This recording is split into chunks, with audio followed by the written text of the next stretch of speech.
गरीबन के काहे सतावेला बड़का तोहर बोला कौन जुलूम रे। गरीबन के काहे सतावेला बड़का तोहर बोला कौन जुलूम रे। रावण के सुना घमंड नहीं रहल तोहर बोला का विचार रे। रावण के सुना घमंड नहीं रहल तोहर बोला का विचार रे। रावण के सुना घमंड नहीं रहल तोहर कौन विचार रे।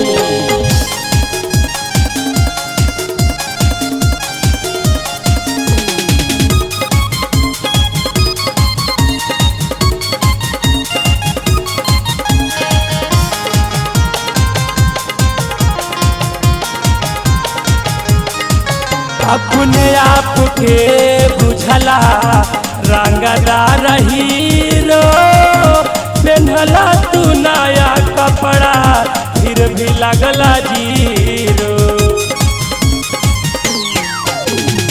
अपने आप के बुझला रंगदार हीरो पेन्हला तू नया कपड़ा फिर भी लगला जीरो। पानी गरीबा पे नहीं फटल हो पानी गरीबा पे नहीं फटल तोरा से सुंदर विचार रे। रावण के सुना घमंड नहीं रहल तोहर बोला का विचार रे। रावण के सुना घमंड नहीं रहल तोहर कौन विचार रे।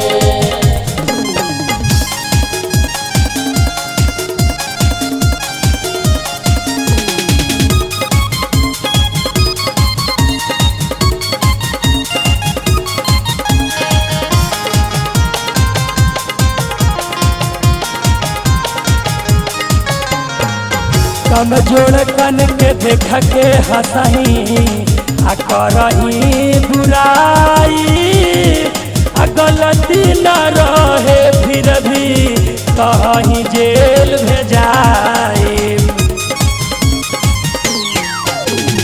कमजोर कन के देख के हंसला आ करला बुराई आ गलती न रहे फिर भी कहला जेल भेजाई। पुलिस दरोगा तुरंत ले जाई करके एगो कॉल रे। पुलिस दरोगा तुरंत ले जाई करके एगो कॉल रे। रावण के सुना घमंड नहीं रहल तोहर बोला का विचार रे। रावण के सुना घमंड नहीं रहल तोहर कौन विचार रे।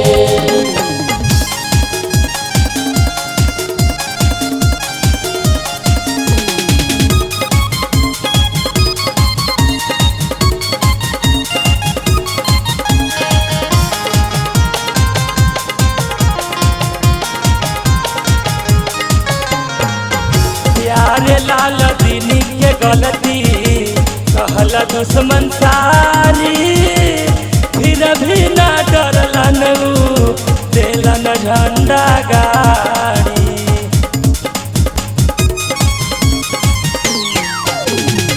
प्यारे लाल दीनी के गलती कहल दुश्मन सारी फिर भी ना डरलन देलन झंडा गाड़ी। नीचे फैसला कोई न कैलन ऊपर वाला सब जाना हई।